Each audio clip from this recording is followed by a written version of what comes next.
Hello, welcome back to my channel. My name is Carly Stevens. I'm a teacher and the author of Laertes, a Hamlet retelling. Welcome to English Nerd.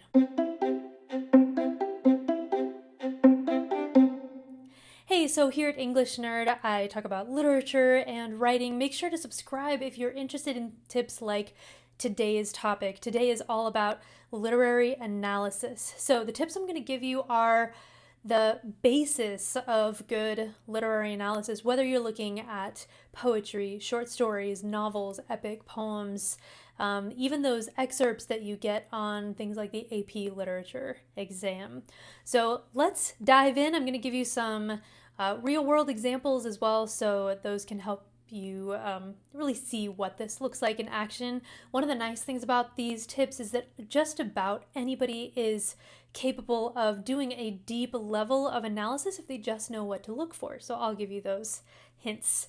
Number one is to look at the literal meaning. What is it that is literally being said?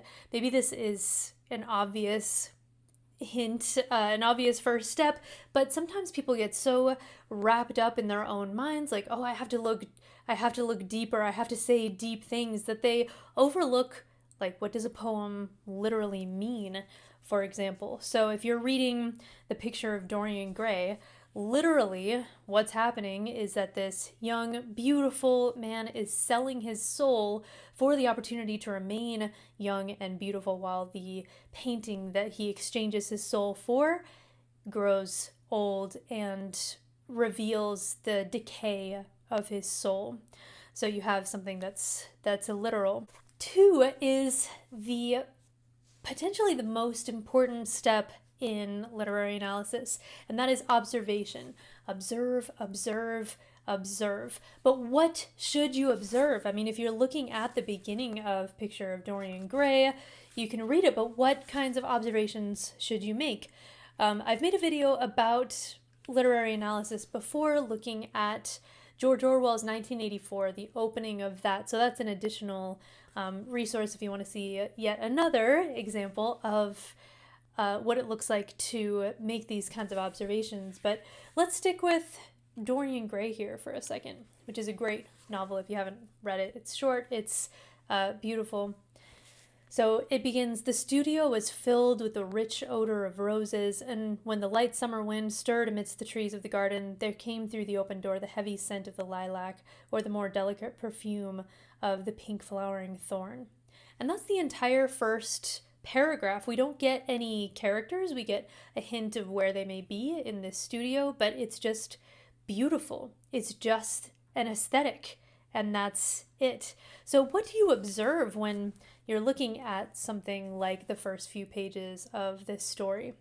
One thing that you can observe in any kind of work, again, poetry, short stories, novels, whatever, is diction. Diction is word choice. What can you say about the word choice here? Obviously, we have rich, roses, lilac, scent, pink flowering thorn. These really, these words that are evocative of this lush kind of beauty. And it turns out that that is a major theme, you know, the role of beauty, the importance of beauty in our lives. And so just looking at the words and kind of putting them into categories. Are they dark? Are they funny? Are they lighthearted? Are they heavy and portentous? Do we have kind of an old style versus a more modern style?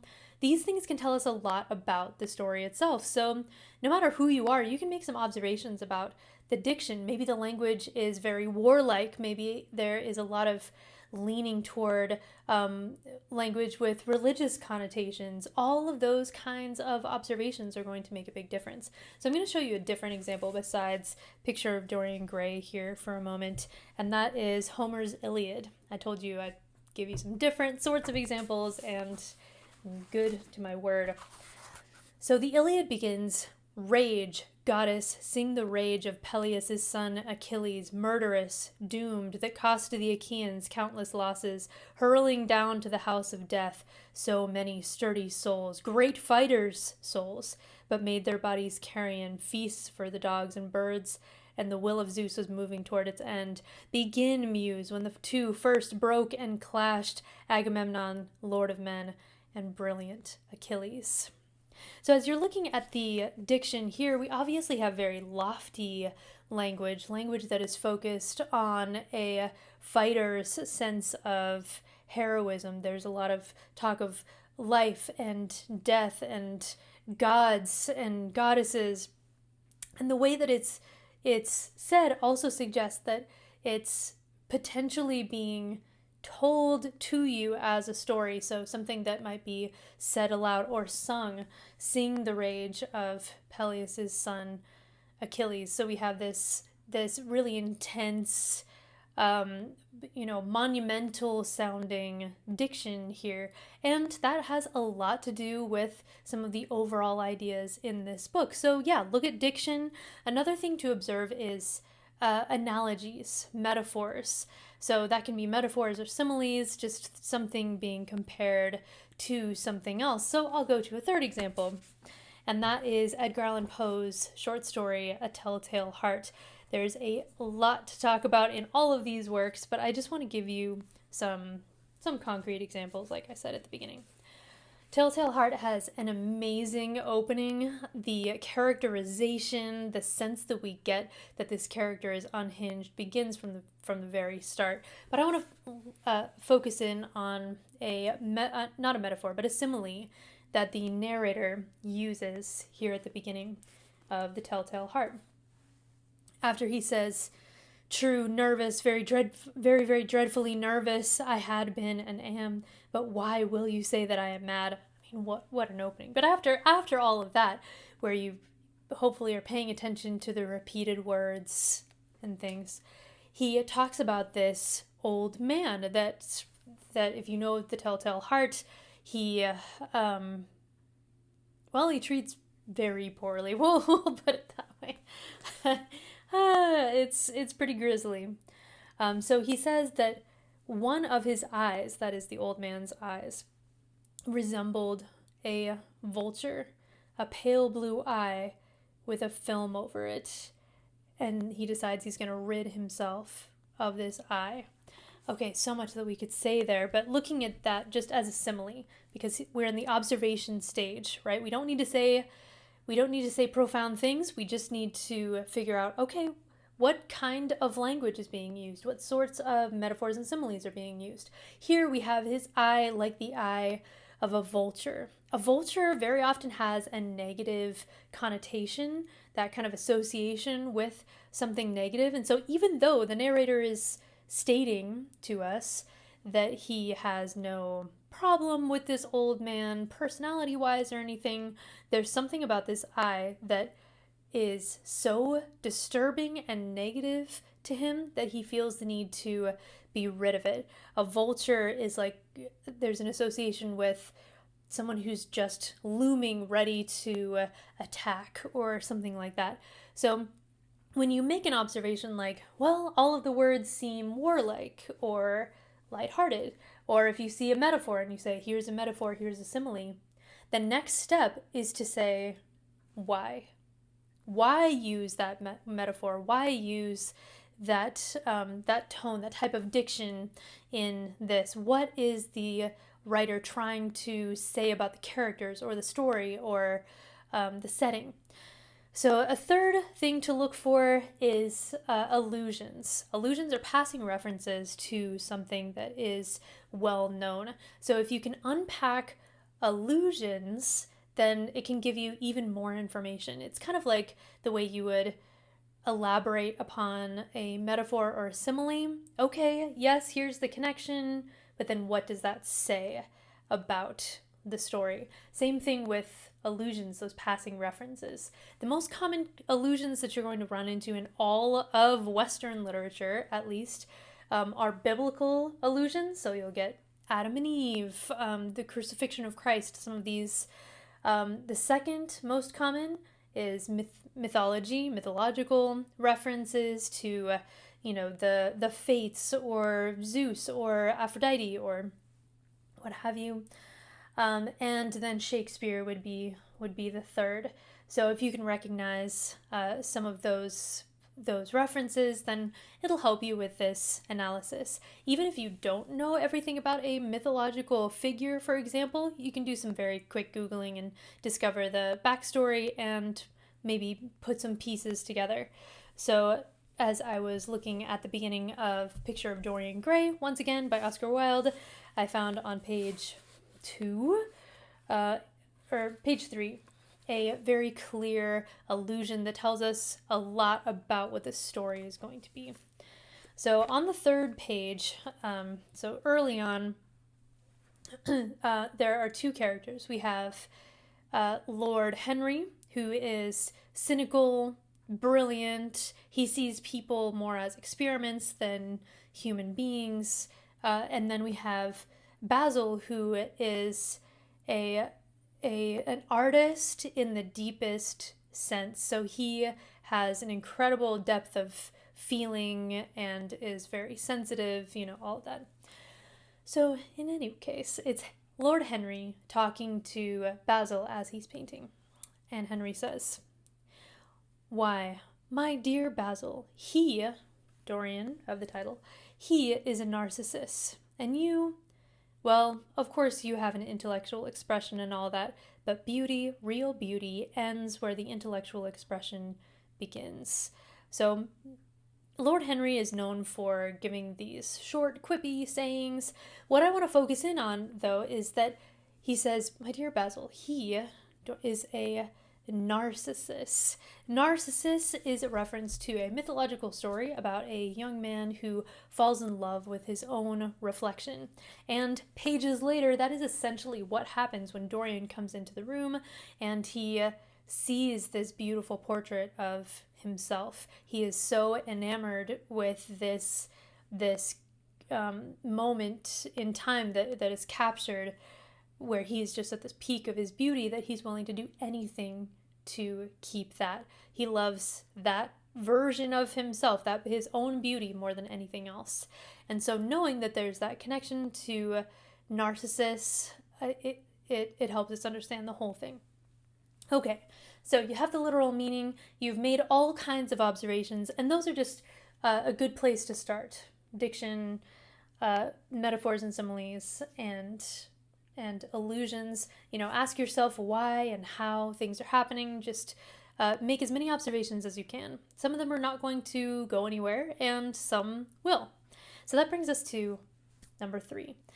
Number 3 is where you start categorizing your finds, those things that you've observed, and theorizing about the work. So this is a good time to double check, if you're writing a paper or something like that, what is the prompt? Is there something specific that you should be addressing here? Something specific you hopefully found some answers to?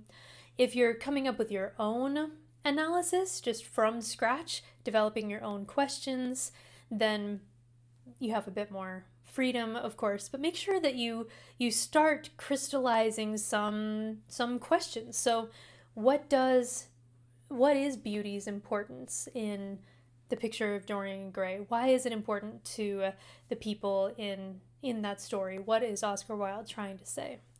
Or in the Iliad, we have the sense that this story is important and it is being told or sung to an audience in a way that talks about the events of the story as quite momentous. So why? What effect does that have on the whole text? So you start putting together these sort of big questions that all of your observations, or a bunch of your observations, center around. It's with that categorization. All of these things seem to talk about war in the Iliad. It portrays war as maybe this noble thing or this ignoble thing. I mean, it goes pretty dark if you know Homer. Or we could talk about the character's mental state in the Telltale Heart.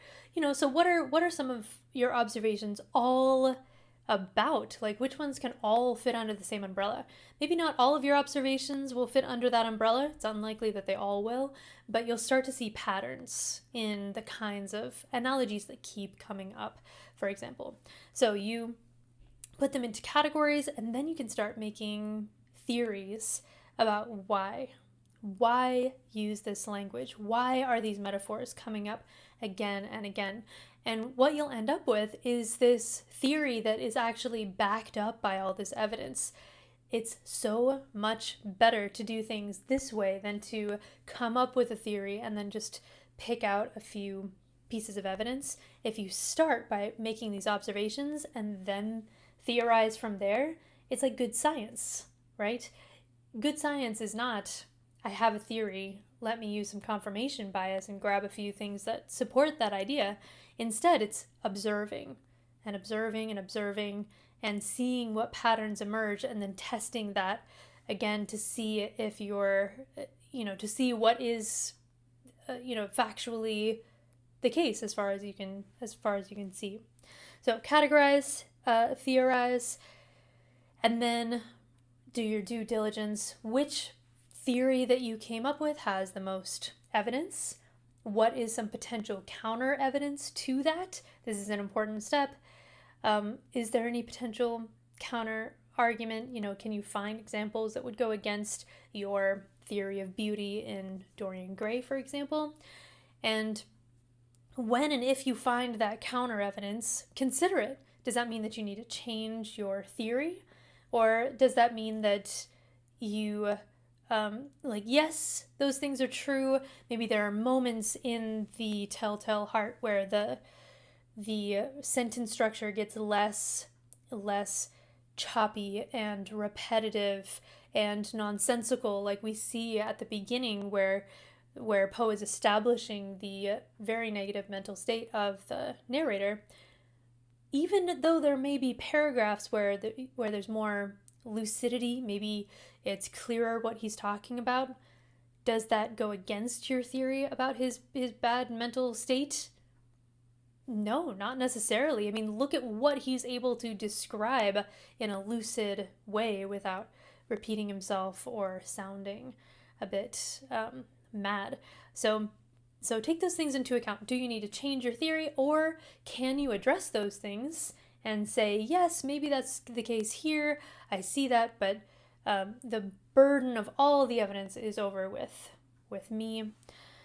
So once you've done all those things, then you have a really solid theory. You can write a paper about this. You have done literary analysis that is at a high level. It's not literary theory. Like, you're not bringing in other writers and thinkers' opinions, but that pure literary analysis where it's just you and Poe, you and Homer, you and whoever. You've done it. Great literary analysis. Congratulations.